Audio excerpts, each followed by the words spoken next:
is a constant battle. I tune into Earnest Prattle. It will brighten even your darkest day.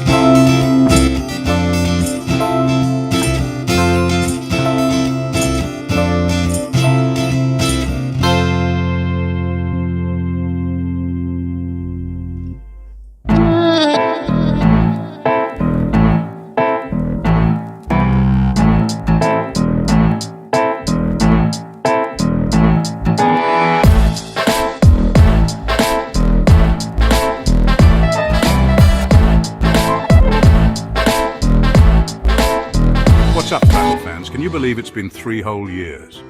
From our humble beginnings with Paul Wardle chatting with Paul Jr. and his friends to the heartwarming Wayne series on personal depression, we've had incredible guests like world-renowned photographer Alistair Morrison twice, Smith's superfan Angie Cook, and author and radio presenter Julie Hamill. Who could forget our school days edition with Annette Furuyama or the unforgettable and very talented Roberts Family Band? Laura Davis inspired us with body positivity, and we celebrated International Women's Day with a bang. Stephanie Tong brought us hope, and DJ Pumpkin teamed up with Nadira X for some serious beats. We've delved into family trees, rocked up with the amazing Boz Boorer, and caught up with ex-professional footballer Steve Chettle. We have even explored the Birmingham, Alabama Zoo with Chris Pfeffercorn, from Super Bowl specials with gridiron coach Scott Messam to the magic of dream pop goddess Keely's 2-part series. Each edition has brought something unique and special.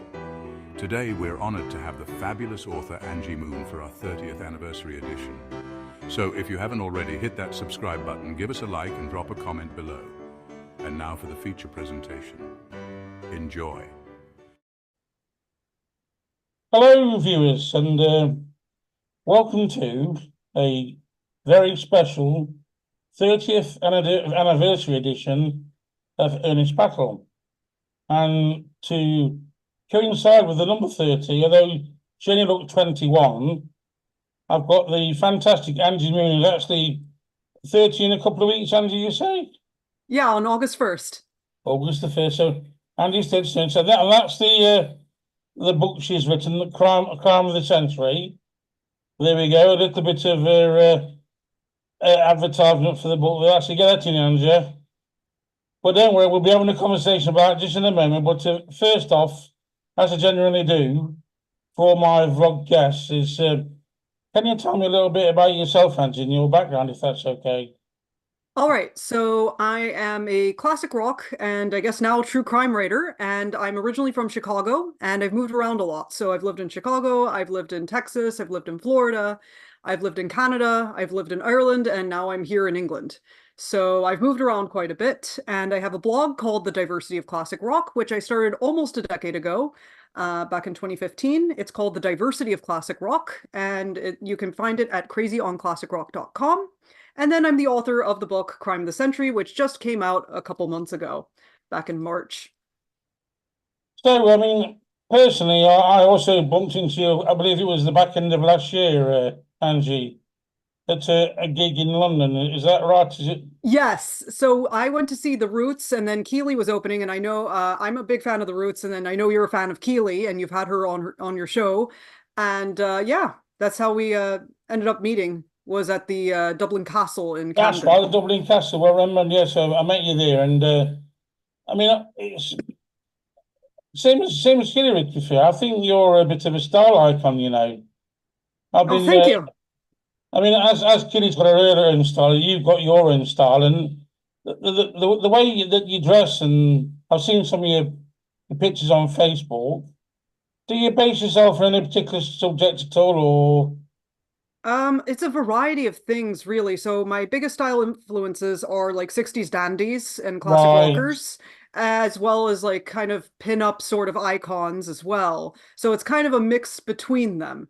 So I would say if I could describe it as two different people or two different people on each side. So I'd say my biggest style influences on the dandy side are Dave Davis and Brian Jones. And then on the pinup side, I would say like probably like Violet Chachki, like Dita Von Teese, that sort of thing. Oh, absolutely. I mean, I'm loving it, to be fair. You've got a very unique look. and Thank I think you. you've definitely you've got that down to a fine art. So keep doing what you're doing, Angie. And that makes, I mean, even your name to me is fantastic, Angie Thanks. Moon. So yeah, well, my birth name is Angela, and then I just don't like going by that, so I go by Angie, and so that's a Rolling Stone song. My middle name Michelle is a Beatles song, and then my last name isn't really Moon, but I picked Moon because I'm a big fan of The Who, and I wanted a name with a British rock and roll image, so Angie Moon it was. Well, it had So to be. So yeah. it had to be. So everything's perfect. So let's get on to writing the book. When did you first? I mean, you say you've done, is it a vlog previously about classic rock or? Yes, so I've been writing about classic rock for nearly a decade, and I just came up with the idea in 2021. So I was getting really into the Kinks, and I found out that they didn't just have one true crime story, but two true crime stories. Actually, more if you really think about it, but we're not going to get into that. But basically, the first one was them meeting John Wayne Gacy in 1965 on their U.S. tour that got them banned from touring America for 3 years. They're the only band to ever be banned from touring America. And then the second one's the Cray Twins, and that was in London. The Cray Twins wanted to manage the Kinks. And Ray and Dave Davis were actually the first choice to play them in the biopic, but instead, two other rock star brothers ended up playing them. So that was Martin and Gary Kemp of Spandau Ballet. Well, I'll tell you what. I mean, I bought your book a couple of weeks ago. I thought it'd be rude not to, and I thought, you know what, I'll have a skim through, and it'll be a little read I can do now and again just to get through it. And you know something? This is quite a book for the price.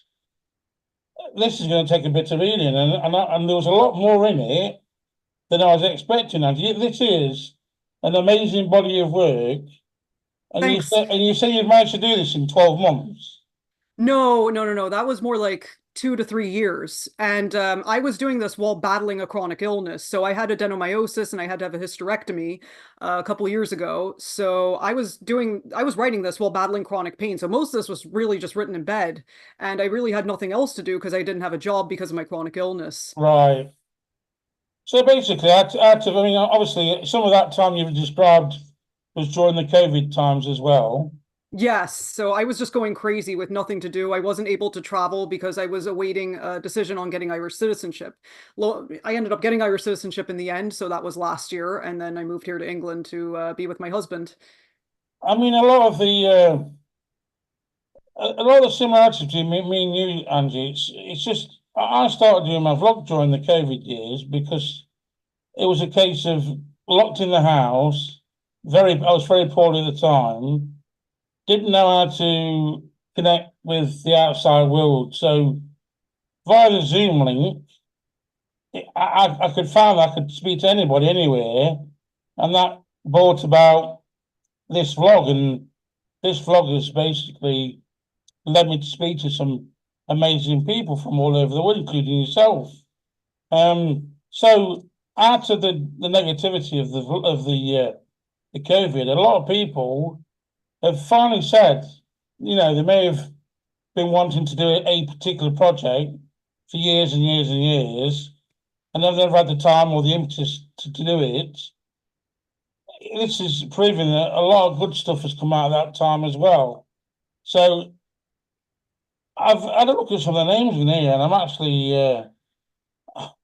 quite shocked at some of the names, like Cliff Richard, the Beach Boys, the Beatles. I mean, this is going to be fascinating, I can see, because I mean, you've It's obviously a done a lot of lot. research, Yeah, so but in total, there's over 100,000 words in this book. So that's longer than my husband's PhD thesis. So it's insane, like how much like I wrote and put in there. And I really didn't want to leave anything out. So it's extremely long. I think that's probably the biggest complaint I get about the book is how complete it is. well, I mean, I'm not complaining. I'm saying I actually thought, you know, to probably be the half the size it was, and so you are. I mean, you're probably a bit like me. You don't want to leave anything out. I mean, when it comes to putting your heart into it, you really have put 1,000% into this. And like I say, I can't really, you know, say enough about it. It is a fantastic read. So I'm going to say that everybody needs to go out and get your copy. How are you finding the sales up to now, Joe? Are you getting on? Are you doing okay? Or Yeah, so recently I got a day job. So I finally got a job after, years of being out of work and just writing because that was all I had to do.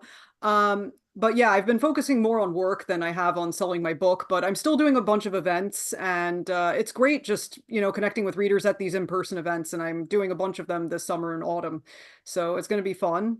Yeah, I'm glad that I've almost sold out of my stock at home. So I'm pretty happy with like over half of my books that I have at home are gone. They're all in people's homes, on people's bookshelves. Hopefully people are enjoying it. But regardless, I think the cover looks great. So it's a great, piece of art just to have on the oh, it's bookshelf. absolutely fantastic. Do you know something? And it's one of my one of my bucket lists is to write a book. And on the back of you, Angie, your inspiration, I've actually started writing my autobiography. Oh, that's So great. I'm only a little way in, but I thought, you know what? There's no time like the present. And if we never do it, then we're never going to complete it. So I've made a start. So you're definitely down there for some acknowledgements, Angie. Don't worry, you'll be definitely in there. Oh, thank you so Um, much. but I mean, you're an inspiration to a lot of people by, putting the time and effort. This really is, to me, it's like I know it's a labour of love. So when it comes to classic rock music, who's the type of bands which are classic rock artists that you may have seen live yourself in I've the past, seen Angie? that I've seen live. Like I've Yeah, seen them in person. Okay, so I've seen Paul McCartney live. I've seen Roger Waters. I've seen Roger Daltrey. I've seen Roger Daltrey and Pete Townsend touring as the Who. Let's see who else. Herman's Hermits. I got to see them. Paul Revere and the Raiders is another one. I've seen Yes. Oh my God, going through all of that list, it's a lot of bands. But yeah, I mean, more nowadays I like to see more current bands just because I like the smaller venues a lot more than the yes, larger venues.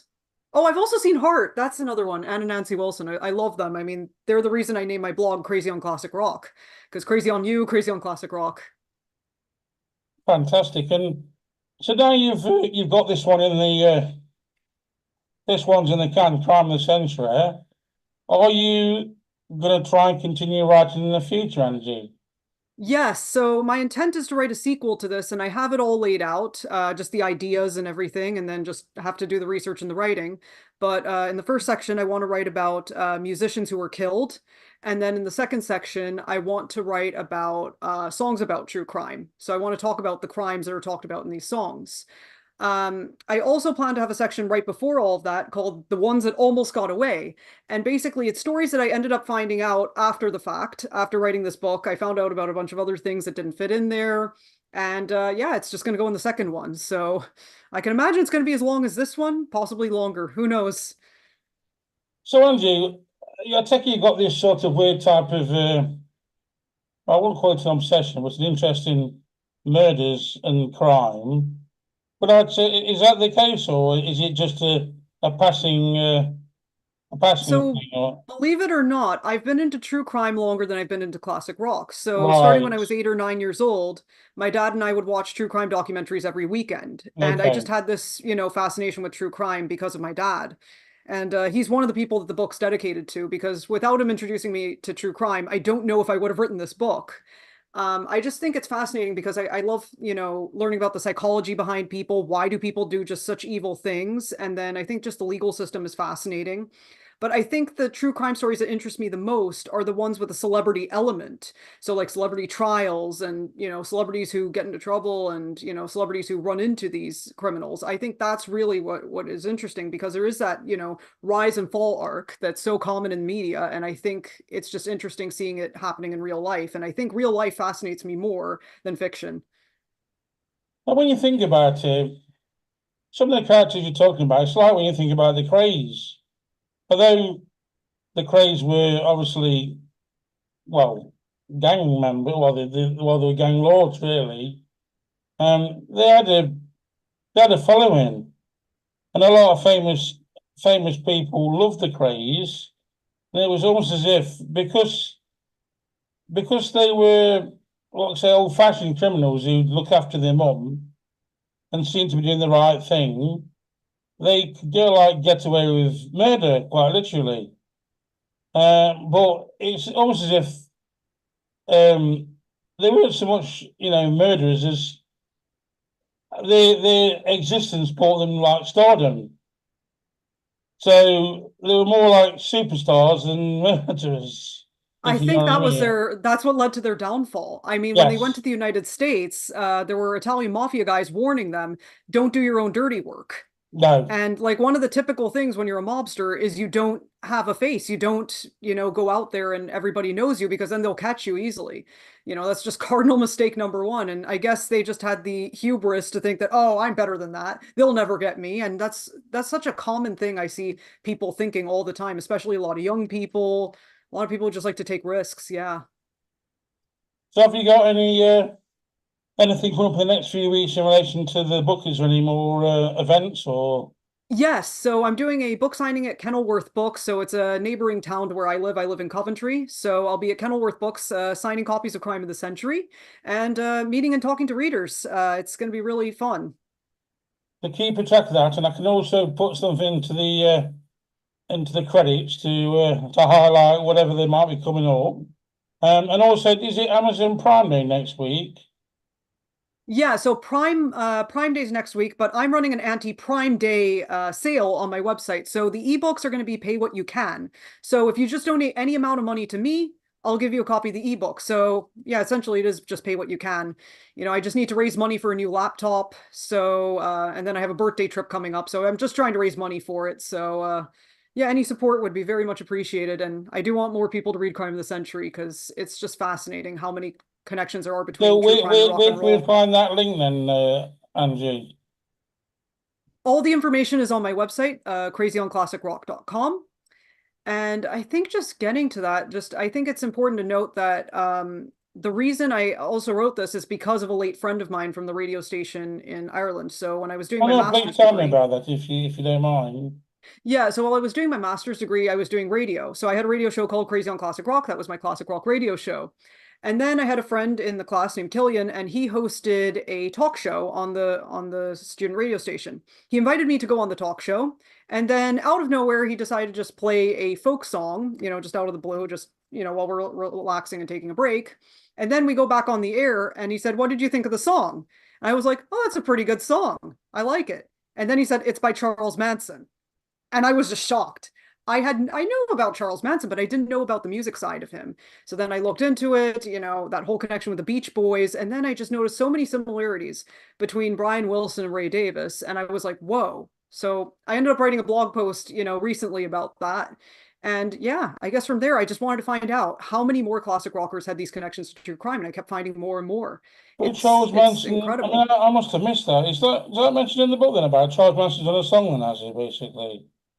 Yeah, he wrote a song for the Beach Boys, Never Learn Not to Love, but he wrote it as Cease to Exist. Right. Okay, that's something I'm definitely going to go and take a listen now. Now you said that. Never It's actually a realized. pretty good song, and I hate to say it, but it's like I think it doesn't do anyone any favors to act like these are all cartoon villains. I mean, these people had multiple sides to them, and I think that's the reality. And it just annoys me so much when people go, "I knew they were trouble as soon as they walked in the door," and I'm like, oh yeah, really? You did? Why didn't you say anything? You could have saved someone's life." Oh, well, I'm basically. But anyway, Angie, what I normally get to do with my vlog guests is ask them to send a message to my mum. And All right. my mum's name is Anne. Hmm. So would you happy just to leave my mum a quick message if that's okay, Angie? Absolutely. Hello, Anne. I'm speaking to your son Paul, and I love being on a show. Ernest Prattle is a great show. Hope you're doing well. Thank you, Angie. That was absolutely fantastic.